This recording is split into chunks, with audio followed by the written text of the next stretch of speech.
Malal Junior Diagne. jërë ngeen jëf ñu daal di dooree ak l'accident bu bakkan faatu l'accident nga ngay xewee ca diwaanu Bambey booy daal di yéeg autoroute Ila Touba ja ne foofa génn ndamaar gu amut plaque d'immatriculation moo fa daal di dal ci génn élève bu amoon fukki at ak juróom mu daal di faatu ca saasa l'accident bi ci bëccëgub tey ji boori 8h ci suba la xewee chauffeur sa ne takk der yi teg nañ ko loxo chauffeur seneen su ñàkk bakkanam ci biir wotom ma nga xewee ca Thiès Baye Sidi Fall laa wuyoo na nga ko fekk tey ci bëccëg mu ñàkk bakkanam ca wotom ne néewam gars yi jotas nañ koo jël ba yóbbu ko ca l'hôpital régional bu Thiès ngir xam lan moo ko sabab. ak RFM kumpa tàggoo nag yéen. kumpa tàggoogul ak askanu Sénégal ba léegi jëm ci naan googee nu fekk ci loxol ay gone mu jaare ko ci biir ay fowukaay commerçant ba ko indi ci réew mi teg nañ ko loxo bés ni démb ña ngay wéy di càmbar ak gëstu googee xeetu naan ñu ni daal dafa am l'alcool gunu ca gis gendarmerie nag moo daal di teg loxo waa ji waaye fii léegi noo xaarandi ñii di takk der yi jébbal kayit ya attekat bi ba nu xam ndax dañ ko yóbbu kaso am déet am na ci yëf yu yees yu xew ci l'enquête gi Alaaji Njogu Jéen. banqaasu gendarmerie mi yittewoo wàllu environnement mi yor enquête bi di wéyal gëstoom andi ceek service yu commerce waaye ba fii nag commerçant bi nga xamante ne mi ngi jaay diggu ville moom nag nee na xamul ki ko jaay fawukaay yooyu di ay pistolet pour xale yoo xamante ne dafa am ndox bu ñu jàpp ne sàngara la ci xibaar yu jege l'enquête bi nag commerçant bi nga xamante ne mi ngi ñu tey garde à vue démb ba léegi saa su ne day tontu ne benn waay daal bu yor oto moom moo ko jaay fawukaay yooyu te joxu ko facture ñi yor l'enquête bi nag bëgg a xam ki ko jaay kan la waaye tamit topp produit yi nga xamante ne dugal nañ ko ci marché bi ay échantillon pistolet yooyu sax yóbbu nañ ko ca laboratoire national d'analyse et de contrôle bu ministère du commerce te résultats yi ñi ngi koy xaar naka tey jii su résultats yooyu génne nag la ñuy xam dëgg-dëgg pistolet yooyu lan la ak lu ci nekk jamono jooju nag waa service du commerce jàpp nañu démb ay produits yu xeeteek loolu wante bi yoon du ay pistolet waaye ay robot la pour xale am benn liquide bu nekk ci biir juróomi carton ci robot yooyu daal nañ koy fekk ci magasin commerçant boo xam te ne dafa dende woon ak ki ñu jàpp ñaareelu commerçant bi nag convoqué nañ ko sax tey jii ngir leeral mbir mi rax si dool yi ñii di agent de commerce yi ñi ngi dugg jamono ji ci marché yi ngir daal di génne fowukaay yooyu nga xam te ne day lor gune yi enquêteurs yi nag ne daañu dem ba sës ci liggéey bi ngir xam xeetu fowukaay yooyu di am sàngara fu mu jugee ak naka la duggee ci réew mi xam ndax ni mu duggee jaadu na wala jaaduwul ak kan moo ko fi dugal. Alaaji Njogu Jéen gannaaw ci ba xiini mii ni am na ci powukaay yu noo jox suñu i gone ci seen i bunti lekkool loolee mooy tax ñu daal di taxaw temm seetlu naka la waajur yi di toppatoo seeni ndongo bu noo jàngee ndax matukaay yëpp des ko jël ngir fexende ba seeni doom bañ a jënd lenn ci mbedd mi mbaa dañu ca ànd ak yaa fus ku tax gone lu ñu ca dugal seen gémmiñ Umu Kalsum di jox dem laajte waxtaan ak i waajur. fukki waxtu jot na fi ci école Les Manguiers Benjamin ak Ibrahima Fall nekk ñaari ndongo ci daara ji ñu fekk leen ñuy waxtaane li yëngal réew mi fan yi muy joué yi rax sàngara ngir yee ci seeni mbokki élèves yi daal bu nekkee dañuy jënd si école bi nañu bàyyi xel si ñuy jëndee si école bi lu laa woon lu may wax quoi yéen ñam itam si école bi baaxul yenn saa gars yi ñoo fi indi loo xamante ne dafa bari ñu bëgg a jaay si école ndox laa faral di jënd ak mburu kese. waa ji sant Bassène nag làq juróom fukki atam ñëwoon dox si ay soxlaam moom mi léegi àddu ci li xew di joxoñ baaraama tuuma ñi nga xam ni ñoo di waajuru ndongo yi. xale boo ko amee normalement suy dem da nga ko waroon yóbbu mu jox loo xam ne loolu la waroon lekk bu demee par exemple bu génnee récréation lu mu waroon lekk ak lu mu waroon kii mais bu ñëwee tamit war nga mun a contrôler est si saagom réellement ndax li nga ko jox wala est-ce que mi ngi koy lekk waaw bu fekkente ne tamit mi ngi lekk leneen loo xam ne ren naka su noonu mais bu ñëwee sax da nga ko waroon laaj mais bu la waxee ni que par exemple jox nañ ma lii parce que des fois gars yi dañu leen di joxe xaalis mais suñu leen joxee xaalis ñoom tamit des fois duñu xam lu ñu jënd. beneen waajuru ndongo bi ñu jot a taseel bëggul wax turam moom mi mi ngi wax waajur yi ñu bàyyi xel lool ci li xale yi di jëfandikoo teg ci bàyyi di joxe xaalis bu bari bi. parents yi dañoo war a sacrifier wu daal yee seen doom yi teel leen na jox ndékki bu baax moo gën nga jël xale bi jox ko xaalis su demee école ba di fa jënd lu ko neex te xam ngeen ne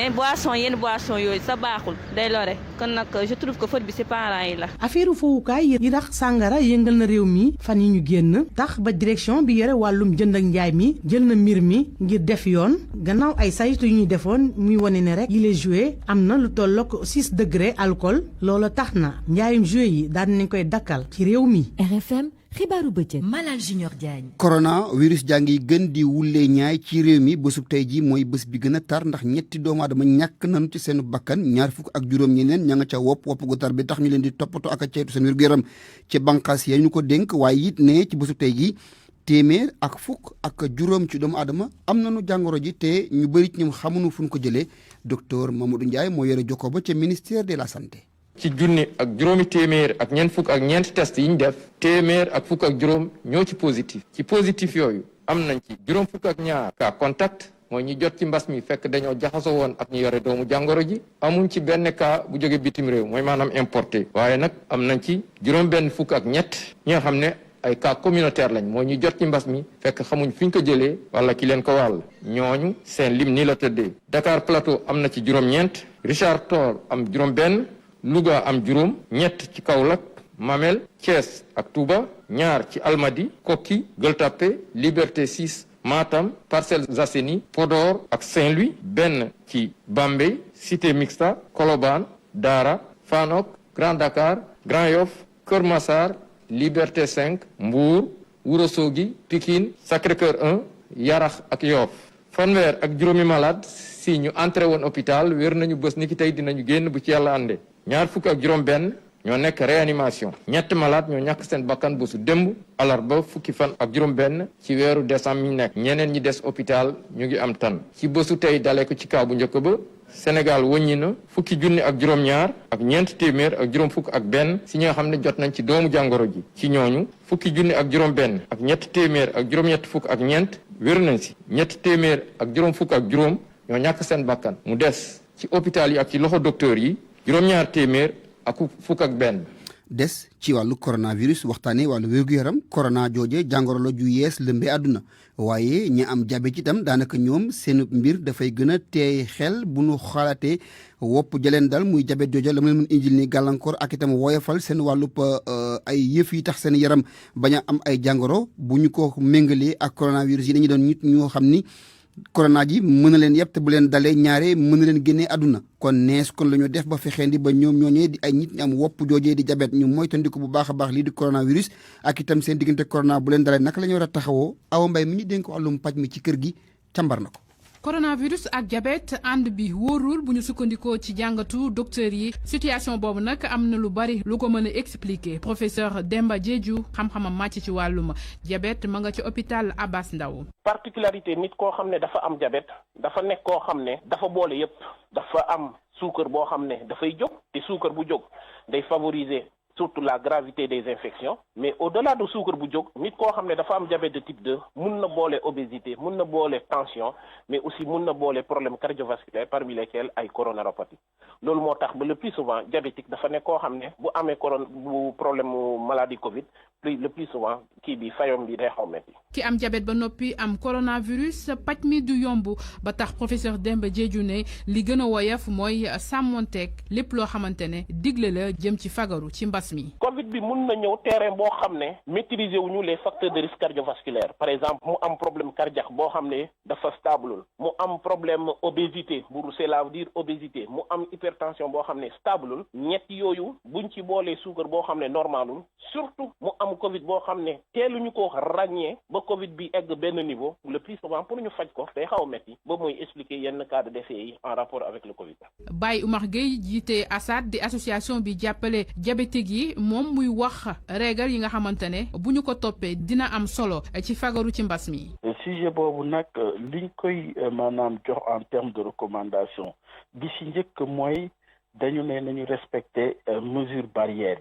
yi ñaareel bi tamit mooy jàngoro diabète yu nu mel dafa nekk loo xamante ne sujet képp ku ko am rek war na koy bàyyi xel mooy lan mooy sa glycémie suukar si foo toll rek dañu la naan suukar si na nga ko équilibré ma am rek war na koy bàyyi xel mooy lan mooy sa glycémie suukar si foo toll rek dañu la naan suukar si na nga ko équilibré maanaam bu mu wàcc trop bu mu yéeg trop li si topp nag moom mooy ñuy respecter seen rendez-vous médical.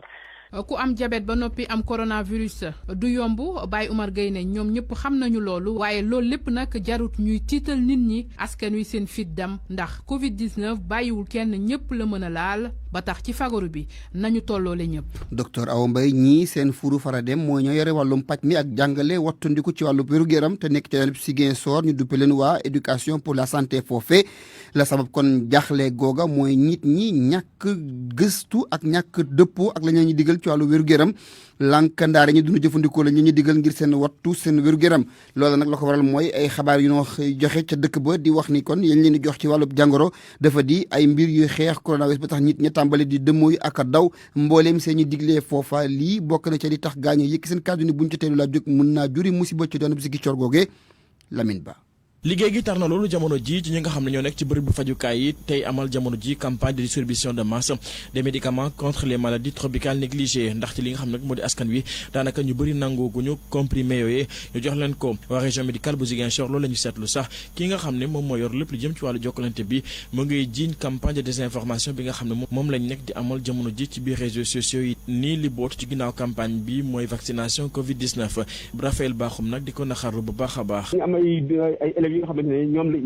enseignants yi dañoo ne seen parents yi ñoo bañ parce que loolu information moom la ñu am moom moo la ñu jot ci terrain bi alors que campagne bi depuis longtemps ñu ngi koy doxal daaw jox nañ ko xale yi joxal nañ ko musul def kenn dara man nag loolu dama xamul ban sentiment ak fuy information yi naan ay vaccination fu mu jógee. waa région médicale bu Ziguinchor nga xam ne ñoo yor campagne boobu nee nañu jamono ji fas nañu yéene defaraat seen i toogaay gën a waxtaan ak askan wi ngir ñu bàyyi xel ne campagne bi amul fenn fi nga xam ne gisee na ko ak lii di vaccination coronavirus. tab yooyu yàgg nañ ko fiy joxe en fait c'est des médicaments yi nga xamante ne sax yow boo demee hôpital dañ la koy jox ay déparasitats yi naan déparasitats garabu déparasitats yi moom la ñuy jox ainsi de suite mais c'est une campagne bi nga xamante ne ministère xam nga responsabilité mooy faj askanam léegi ñun defoon nañ ay jéego avancement ba 2000 normalement Ziguinchor ren ñu waroon jeexal mais bu fekkente ne population bi nag dafa bañ a jël garab yi on serait obligé de faire cette campagne là peut-être plus tard et loolu vraiment ñaanoon ni ko même nit ñi delluwaat seen xel xam ne coronavirus amaguñu comprimé amaguñu vaccin. ci jamono ji nag région médicale bu Ziguinchor amaguñu ay xayma yu leer ci lim ñi nga xam ne nanguñu jël garab yooyee waaye ne nañu fas nañ ci yéen jublu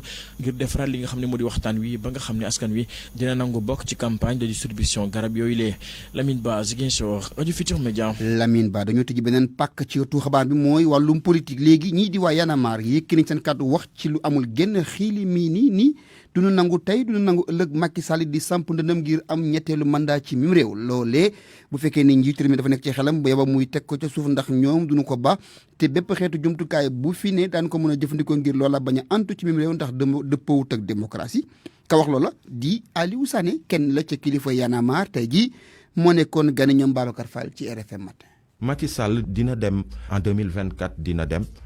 du fi defee 3e mandat parce que mënul nekk léegi moom moo war a tànn rek nan lay demee ndax day demee ci anam yi nga xamante ni moo gën a jekk c'est-à-dire du présenté wu et que ñu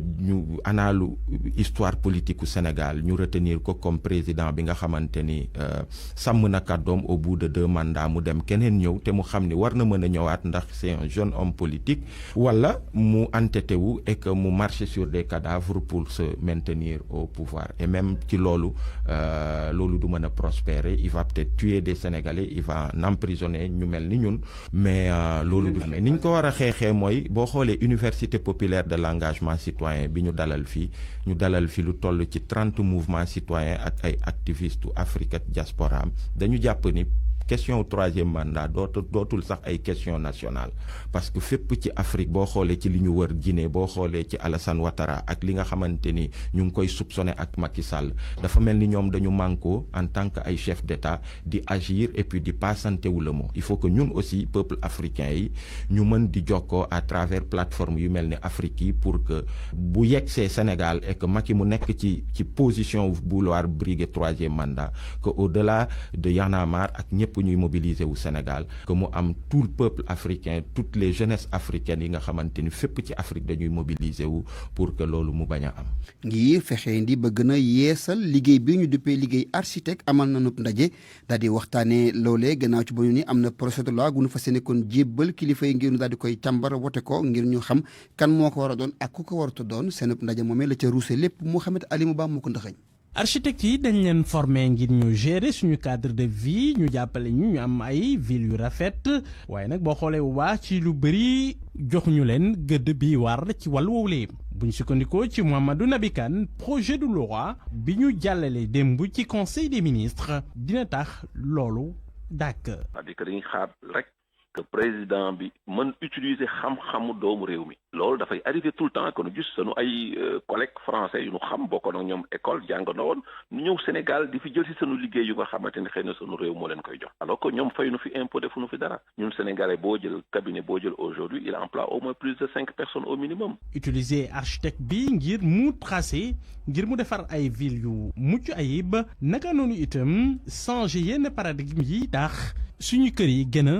a baax gën a feex waaye nag pour loolu yëpp antu foog métier architecte ñu joxaat ko gëdëm ñu assainir métier bi fu mu toll nii nag projet de loi bi foog mu dem assemblée nationale bu ñu voté loi bi décret d'application yi ñu xaar ko président de la république signé ko. Mouhamed Aliou Ba ñu waxtaanee ci wàllub loolee ñu duppee secteur bu noo génnee ay mbir ci suuf si ci réew mi. ñooñee nag di waa ITIE muy initiative bu yore wàllu transparence ji ci wàllu industrie extractive yooya jotos nañoo génnee seen rapport daal di ko jébal kilifa yi ne jàpp nañu lu toll ci téeméer ak juróom-benn fukki milliards ci xaalis at mu yàlla sàkk loola mooy dem ci nguur gi te itam lu ëpp juróom-ñaari junni doomu aadama ña nga caa liggéey ci même réew ñu déglu ci kii di Eva Marie Coll Seck di kenn ca kilifa googu le bànqaas dénk na kaddu Nafissatou Sylla li ñu gis ci rapport bi mooy ne ren 161 milliards def nañ ko ci li nga xam ni jóge na ci secteur boobu gis nañu itam ne wax dëgg yàlla am na xaalis boo xam ni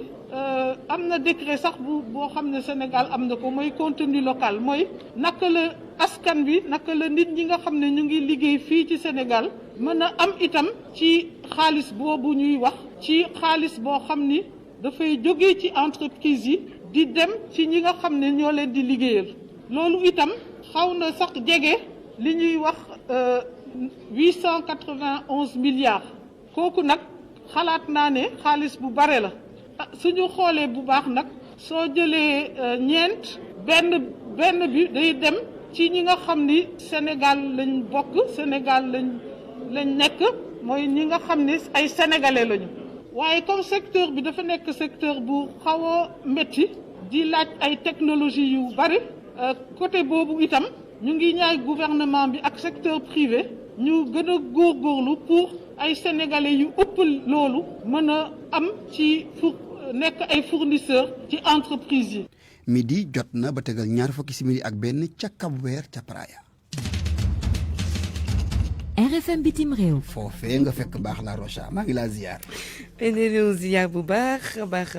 Malal. ñu dem fu sorewul réew mi di Guinée Bissau njiit la dafa jël deewal taxaw temm ci tas pencu ndaw réew ma. muy Oumar Sissoko Mbalo daanaka sax am na ndaje bu mag bu mu woote ni ki alxames ji ca Bissau wax ci bokk ki nga xamante ne moo toogal conseil d'état bi waaye itam njiital assemblée nationale ak yeneen responsable de parti mu nekk nag xëccoo bu metti ci wàllu politique diggante njiitu réew ma ak waa PAIGC nga xamante ne ñoom boobu ak léegi ñu ngi contesté kon résultat présidentiel bi ñu amoon ci weeru décembre atum 2019 daanaka boobu ak léegi sax député yi nga xamante ne ñoom ñoo bokk ci PAIGC ba tey ñu ngi wéy di boycotté li nga xamante ne moom mooy session parlementaire yi leeral yi ak Noa Mankali foofee ca Bissau. Oumar Sissoko Mbalo dafa déclaré ni depuis mu egsi ci présidence de la république question bu njëkk a teg ci table bi mooy tas parlement bi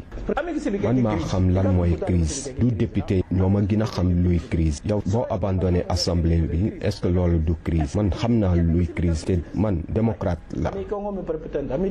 président Bissau Guinée dafa confirmer intention ci moment boo xamante ni ci la ñu nekkoon di discuter budget général de l'État pour atum 2021 ci assemblée nationale populaire foo xamante ni député yu groupe parlementaire yu parti africain pour l'indépendance de la Guinée du Cap-Vert ak Aliam ñooñu fekk ñu ko acte boobu Oumar Sissoko Mbalo def ko considérer attitude di comme lu jaadul yoon da ngay jël sa salaire gis nga incohérence yow da ngay jël sa salaire te ku lay fay salaire bi pour nga approuver budget am nga abandonné te démb da nga approuvé sa budget xanaa ku lay fay loolu xanaa yow da nga am machine buy defar xaalis dama leen di garanti ni fii ci Guinée-Bissau dañuy nekk ci jàmm te ci respect mutuel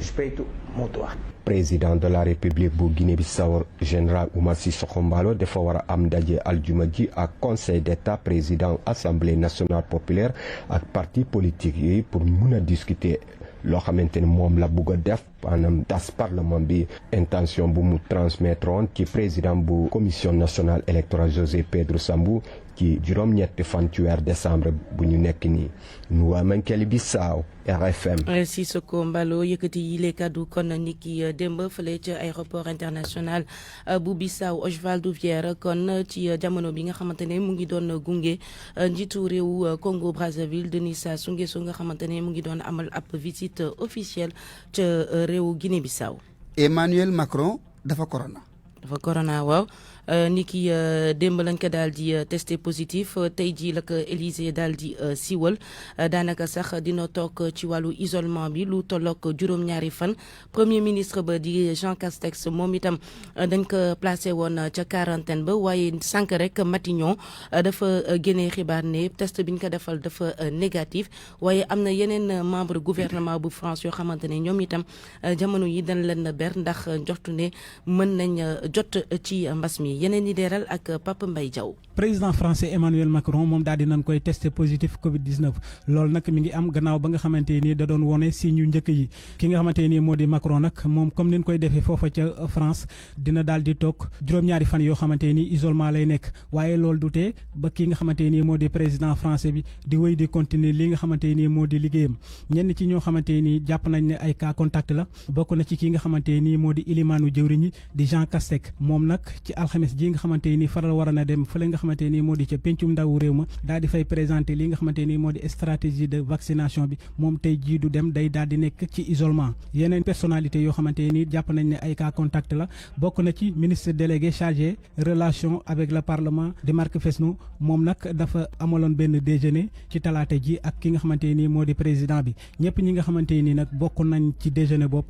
ñoom ñëpp jamono ji dañ leen di placé ci isolement li jëm ci ministre yi nga xamante ni bokkoon nañ ci conseil de défense bi ak ci conseil des ministres bi ñoom nag kenn du leen placé ci isolement ndax bu ñu sukkandikoo ci communiqué bi nga xamante ni waa Élysée génne nañ ko jamono jooju ñu doon def rencontre yooyu mesure barrières yi ñoom dañ koo respecté woon France nag ci jamono ji daal dinay am lu toll ci juróom-benn million ci ay cas Covid-19 fi mu ne nii nag ñoom choisir nañ vaccin bi nga xamante ni moo di Pfizer te jàpp nañ ne sax ne campagne de vaccination bi dina door ci njeexitalu mois de décembre bi. jërëjëf Papa Mbaye ci situation bi foofee ba tey ca France Malal Brigitte Macron nekk. soxna kon Emmanuel Macron moom mi nga xamante ne dañoo jàpp ne cas contact la encore une fois amul benn symptôme boo xamante ne nee nañ gis nañ ko ci moom en tout cas bu ñu sukkandikoo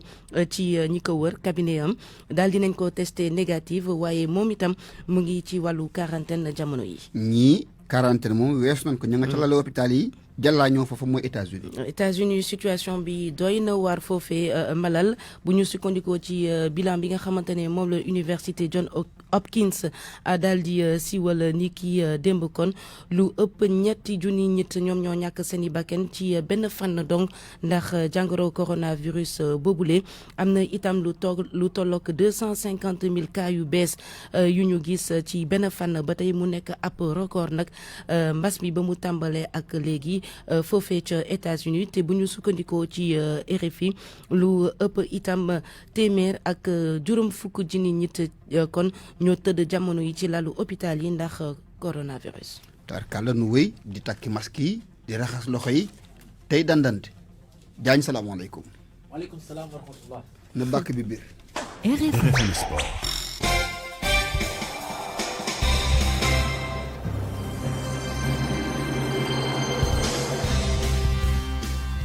tabarkalla.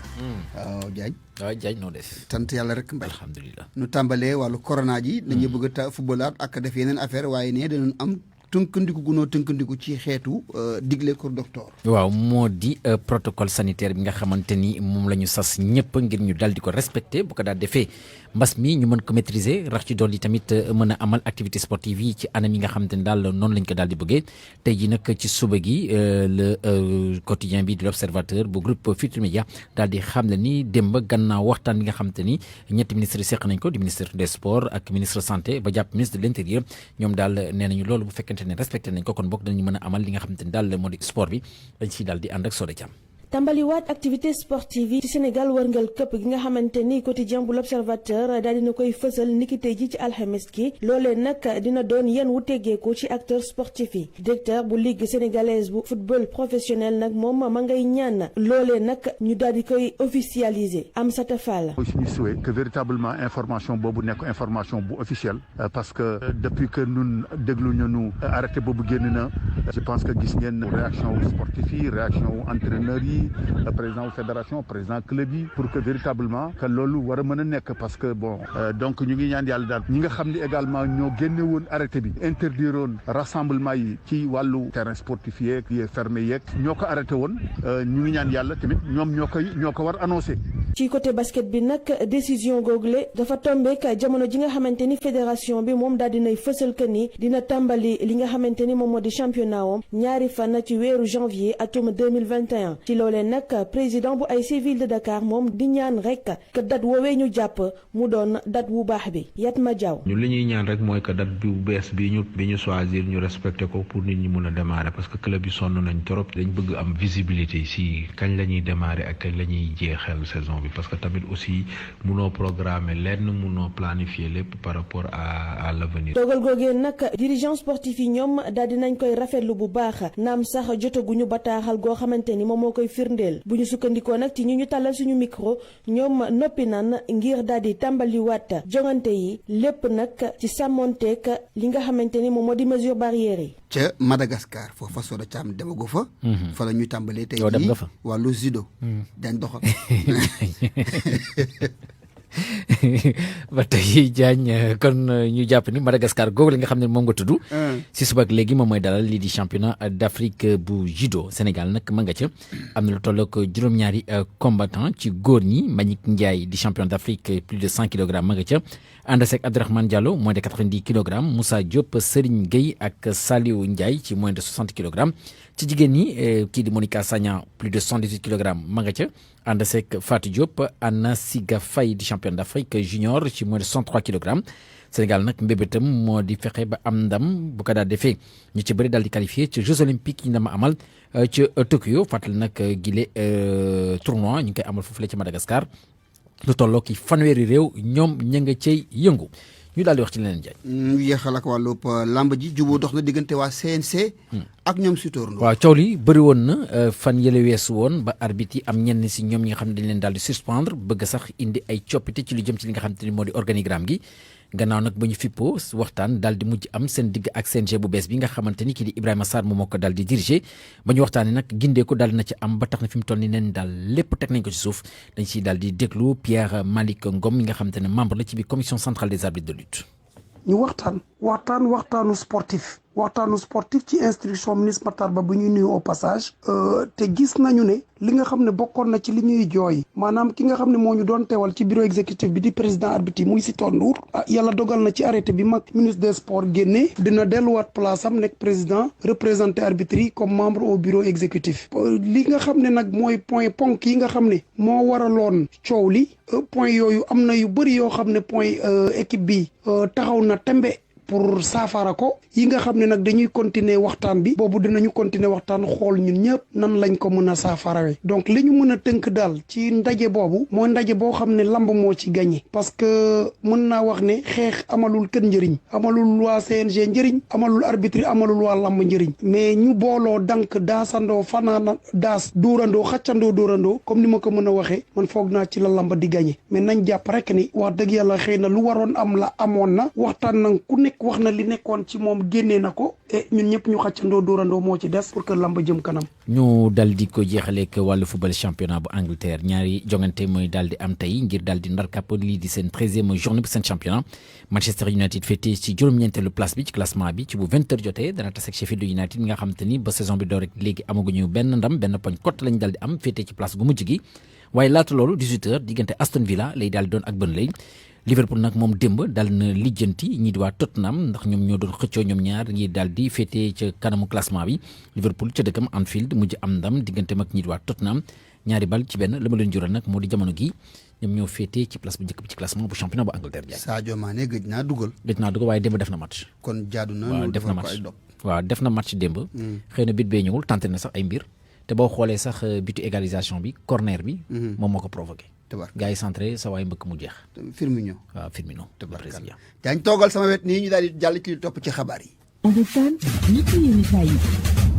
Universel Pousse, comptoir commercial de plomberie du Sénégal CCPS ak seen savon de Marseille créole ñoo leen di may li ci yéenekaay yi. ñu daal di ànd ak Mamadou Mouhamed Ndiaye. jërë ngeen jëf fu li asgoor di dunde yàlla bu ko saay-saay xam loolee moo am ci médiateur de la république médiateur de la république di Alioune Badara Cissé moo nekk ci xët mu njëkk l'Observateur ubbil yéenekaay bi ABC ma nga fay wax a ba sedd jafe-jafe yi ñuy dund ca médiateur de la république benn ca moo di kër ga amul benn jumtuwaay bu ko mën a may ngir mu defub liggéeyam ni mu ko ware moom médiateur de la république it kenn joxu ko wata bu mu mën di liggéeyee maanaam véhicule de fonction Alioune Badara Cissé di leeral ci l'Observateur ne li mu yore am na solo goo xam ne du ko mën a may muy toog fenn naan mi ngi jàmbat baa di xultu wala di ñaxtu ci waxtaanam ak waa l'Observateur it moom Alioune Badara Cissé ma nga cay leeral ne du ku ñuy menacé baa di ko xuxutal ndax xux dàq ko ñu dàqante ji ba ci Soleil national fekk fa li ñuy dàq ci réew mi mu tëë dem di coronavirus bi Soleil national mi ngi ñuy xamal ne président national di Macky Sall bëgg na ñu teg ci réew mi yeneeni matuwaay di ay mesures ngir mën a kar ka coronavirus yi jàllaa ñëw ci réew mi moo waral ci réactiver centre de traitement yi ci réew mi ci la ñu jëm mobiliser personnel de santé bi jàppale leen ba ñu gën a sawar ci xeex bi service d'urgence yi ak service de réanimation yi ñu gën leen a dooleel li quotidien nañu li xew ci réew mi fan yi ci mbas mi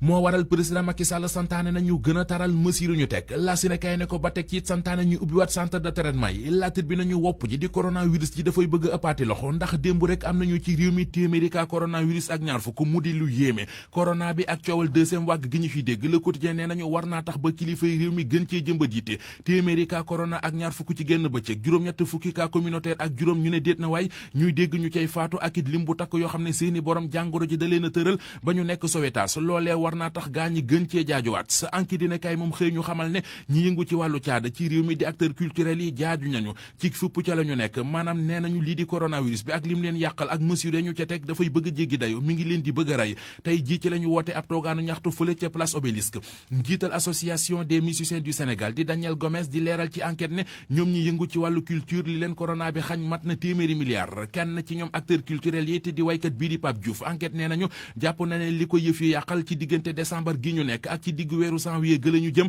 mat na juróom-benn fukki millions ak juróom-ñaar ci suñu koppar yi ñu jagleeloon culture beeg presse bi ci fond force Covid 19 Source A mi ngi ñuy xamal ne am na ca ñaari milliards yoo xam ne kenn xamul fan la jaar ministre Abdoulaye Daouda Diallo dégg nañu ko mu ne ci budget 2021 dépensé na ci benn milliard ak 65 millions ngir subventionné SODAV ak it 900 millions yoo xam ne da koy jàppale presse bi ak ñi yëngu ci wàllu culture urbaine waxam jooje nag journal bi nee nañu dage bu ministère de la culture ak communication ñaari wax yi am na ko waroo kii di Mamadou Ibra Kane président bu SEDEPS di leeral ci Source A ne ñoom amul benn dërëm boo xam ne jot nañu ko ci fond force Covid 19 bi te li muy wax lu mu xam la ndax mooy président bu SEDEPS contrôleur impôt ak domaine bi doon toppandoo signature bu Mame Boye Diao doon ci def ay njuuj njaaj di Babacar Dia lisi ko nee nañu moom ak ñi mu doon àndal ci léexóor yooyu ak njublang yooyee teg nañu leen loxo ba ñëw nga ca kaso ba mu des keneen ku jigéen koo xamante ne ji Ndeye Penda Niang lu tudd moom it ñi ngi koy wër gu miti seen nas ndaw la ñu njublang lu toll ci téeméeri millions ak juróom-ñett fukk ginnaaw bi ñu ko diggée ne dañu koy jaay ñetti terrain libération moom it di ñu leeralal mbir moomee ni mu demee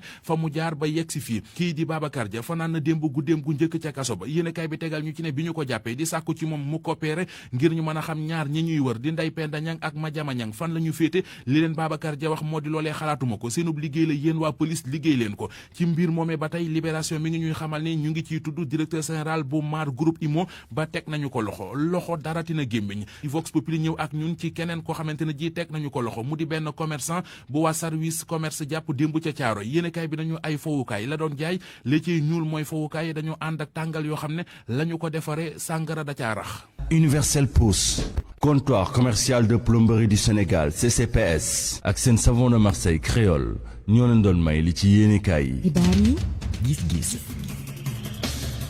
mooy doon pocc bu mujj ci xabaar yi ñu waxtaanee jafe-jafe yi wàllub waa kër aada ji daal di am ñu daal di ci ànd ak Abdoulaye Koundoul moom nag directeur des arts sortants nekk itam njiit lu bees gu nu fal ca Sorano ak Robert Lawout musicien la di doxal nekk président kuréel ga nga xam ne moom moo leen lëkkale ñoom ñi ne ci réew mi di yëngu ci wàllu production sëñ bi Koundoul maa ngi lay nuyu. maa ngi lay nuyu. mbaa yaa ngi ci jàmm maa ngi alhamdulilah maa ngi ci jàmm. tabarkal gan jàngat nga am ci fii nu toll mu am xët-xët gu dox diggante kilifa yi ak ñi yëngu toll caada ci aaye gi leen aaye ñi waratunoo def benn yëngu-yëngu te ndax dafay indi corona te ñoom ñu lànk ni duñu defee dogal boobule. waaw maa ngi lay di gërëm rajo bi vraiment si opportunité bii ngeen ñu may ñu wax ci loo xam ne lii actualité la. muy laal ñoo xam ne ñii vraiment suñu njaboot la. situation bi xam naa ne métti na parce que it booy seet lu toll ci juróom-ñeenti weer wala jëm ci fukki weer a ngi nii liggéey bi ci war secteur boobu mënuñu ko def ndax li nga xam ne dafa tàbbi ci àdduna bi yëpp. ba mu tàbbee it autorités yi xam nañ ne lii métti na laal secteur yëpp waaye particulièrement secteur culture. ndax culture la fa nekk ku ne xam na ko la muy jëfeek la muy def yëpp ay dajale ay mbooloo la. muy loo xam ne lii feebar bi nanguwu ko. kon il fallait ñu jël ay mesures. bi ñu demee ba yaakaar ne sax mbir mi wax dëgg yàlla jeex na acteurs yi daje ak ministre de l'intérieur ak ministre de la culture ñu toog waxtaan ba teg benn protocole ñu commencé di ubbi ndànk-ndànk.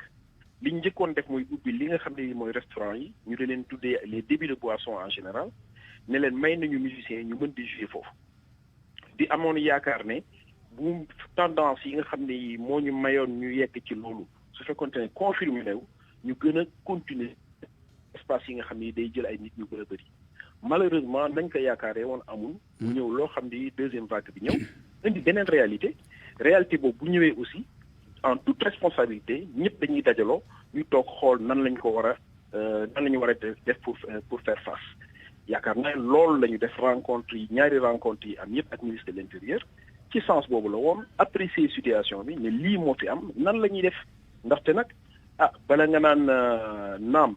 ne fa dund nag moo jiitu loo mënti gis te li ñuy wax yëpp di ko digle pour ñun ñi dund la ñun ñi mucc la suñu muccee ba pare danañ mën a jubluwaat ci li nga xam ne lii moo ñu intéressé ak li nga xam ne lii it vraiment mooy liggéeyu ñiy yënguti ci caada ak aada ak cosaan. ñu daal di loolu moom mooy situation bi. le ministre de l'intérieur wax aussi lu nit mën a dégg la. ñun ñëpp ñoo bokk Sénégal ñi ngi surveiller bu ñu gisee tendance yi wàññeeku ci diggante bi ñu am lu ñu bàyyi ndax may leen ngeen liggéey waaye bu fekkente ni ma ngay continuer dañuy wut beneen pexe. loolu rek mooy situation bi. ñu xool ak Robert Lawood moom musicien la président coalition interprofessionnelle ci wàllu production monsieur Lawood maa ngi laa nuyu. maa ngi lay fay Malal maa ngi lay gërëm di la sant ci invitation bi. tabarkalla maa ngi nuyu sama naataango Abdoulaye Koundoul. di kii. tabarkalla léegi gan jàngat nga am ci fi ñu toll ci seen diggante waa intérieur. bon man li ñuy jëlee ci intérieur man sax bettuma parce que gëm naa ne bari na fi ay demande de sitting wala ay demande de marche yoo xam ne ça n'a jamais été accepté. mais man li ma bëgg a expliquer rek mooy ñun fukki weer a ngi nii wala lu ko ëpp liggéeyuñu. te teewul mbas bi am na fukk ak juróom-ñaari junni cas. xam nga. am na ñetti téeméer ak lu ëpp yu ñàkk seen bakkan àdduna te ñun liggéeyuñu donc ñun on peut pas dire que ñun am na benn rôle bu ñuy jouer ci affaire mbas mi. bon mais aussi dama yaakaar ne musiciens yi ba ñu juddoo ba tey musuñu am bu ma nee musicien dama ne artistes yëpp waaw. même ba ci mbëru làmb yi. yow xam nga li may wax. ok musuñu dund lu métti lu mel nii. ça veut dire que am na si ñoo xam ne. bu dul woon seen njaboot xëy na dem nañ xaru ji quoi parce que lii dafa métti. parce que koo xam ne amuloo benn yaakaar lu dul sa liggéey ñu xaj la ko juróom ci fukki weer ak lu topp amuñu sécurité sociale amuñu allocation chômage ngeen baal ma ci français bi. amuñu maanaam genre ndàmpaay yooyu. mais ndax jotoon ngeen ci koom yi ñu doon compalaate ci jamonoy corona ji bu mu njëkkee wulee ñaay ci réew mi. am na benn 127 000 xaw ma 126 000 yu ñu joxoon artistes yi. ku nekk. te sax waaw ku nekk. te loolu matul sax 1000 francs par jour ci ñetti weer yu ñu njëkk kii loolu maanaam artistes yi bi ñu ci jotee seen borom loyer ñoo leen doon taxawu seen kër jël ko yëpp yóbbu. tu comprends loolu. mooy li tubaab bi wax c'est une goutte d'eau dans la mer. xam nga loolu faj dara. dëgg la. tu vois le problème. man sama li ma metti mooy. bu doon dañ demoon ba war a arrêter activité yëpp nañu arrêter activité yëpp. maanaam ñu arrêter transport arrêter marché arrêter même jàkka yi. ñun baal ma mais. man je ne vois pas pourquoi ñun rek la ñu duut baaraam quoi ne ñun daanaka dafa mel ni ñun ñoo fi indi coronavirus. te maa ngi sant yàlla benn artiste jeewagul ci affaire boobu. da ngeen jàpp ñu dañ leen singali. da ngeen jàpp ñu dañ leen singali. voilà dañuy singali. voilà dañuy wax li kumba am ndey kumba amul ndey. man daal foofu laa ko jàpp. léegi lu ci ban pexe ngeen teg yéen pour ñu bàyyi leen ngeen mën a def seen ay yëngu-yëngu te da ngeen moytu ko corona ji. mais amul pexe ñun dañoo war a liggéey mais ça c'est une catastrophe. waaw liggéey ci naka tam naka ngeen di liggéey. mais liggéey lañ daan liggéey ñun malal nga baal ma ñun indi wuñ ci corona. te favoriser wuñu facteurs yi. maanaam ñun fa ñuy exercer suñu liggéey nit ñi dañuy observer mesure barrière dañuy observer distance. distance yi am ci lieu de spectacle. moo gën a baax distance yi nekk ci bus. wala ci marché. wala ci du ma nekk fii di lim dañ fiy yàgg rek. tu comprends dëgg la voilà. kon daal yéen nangu ngeen def seen ay liggéey mais ngeen respecté règlement bi tegu ngir moytandiku. dañ koy respecté dañoo jàng dañoo xam et puis dañoo am ay message ñun. bokk nañ ci véhiculer message yu baax yi nga xam ne day yee askan bi. tubarkalla jërëjëf quand même jërëjëf monsieur Koundoul. waaw léegi ndax war ñoo seet nu ñuy def ba xajal diggante bi ñiy liggéey waaye ña fay ñëw ñu wàññi ko te itam ñooñu bu ñu dikkee ñu moytandiku ak respecté règlement yi. waaw xam nga Malal li Robert wax léegi am na ci loo xam ne mun naa ko dëggal. xam nga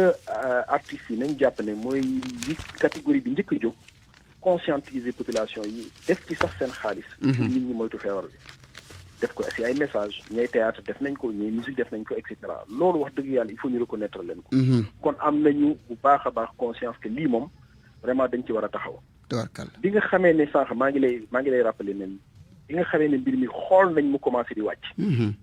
ministre de l'intérieur dafa leen recevoir. ministre de la culture nekk fa woon man nii la yebal ak secrétaire général. ñu dem toog waxtaan ñu situation bi dafa mel ni ñu ngi dal. kon nañu xool nan la ñuy def pour acteurs yi mën a commencé waat seen liggéey. loolu moo indi woon arrêté bi gouverneur génne woon. may leen ñu commencé ne ci restaurant yi. ci yëpp ñu ne woon bu ñu ko dawalee fii ñaari weer ñett ñu toog évaluer xool situation bu gënee wàcc. ñu jël yeneen jours yoo xam ni dana dem ba si ay 500 ba 1000 places. boobaa lu mel ni Sorano ak yëpp danañ mën a reprendre. waaye yaakaar boobu ñu amoon dafa tas. ku nekk gis na situation bi ni mu bindoo. mbir mi commencé ni di yéeg di indi beneen situation boo xam ne président de la république sax taxaw na wax ne nañu leen góorgóorlu parce que li fi amoon ñun suñu économie mënu ko supporter bi su amee lépp dana nërmeelu tubaarkàlla kon loolu su amee wax dëgg yàlla xam naa ne impératif bu jóg liggéey ndax musiciens yi mal situation bu compliqué la ñuy dund da ngay gis koo xam ne ci instrumentiste la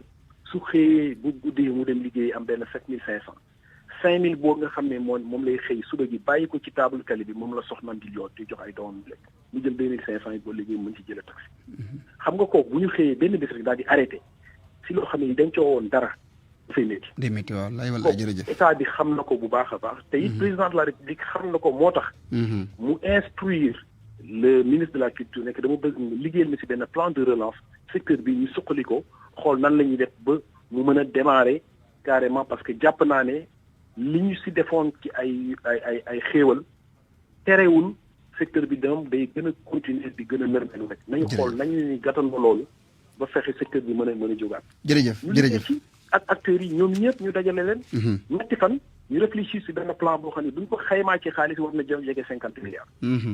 kooku nag dañ koy jébal kilifa gi mu xool nan lay def ak loolu liggéey bi pare na. tubaarkàlla jërëjëf directeur jërëjëf itam Raoul mi nga xam ne moom lañ doon jokkool ci yëf yi di gërëm aussi Amadou Thiam mi nekkoon ci wàllub xarale wi ajaratu Yacine Pouy borom anniversaire bu riis bi tey jii.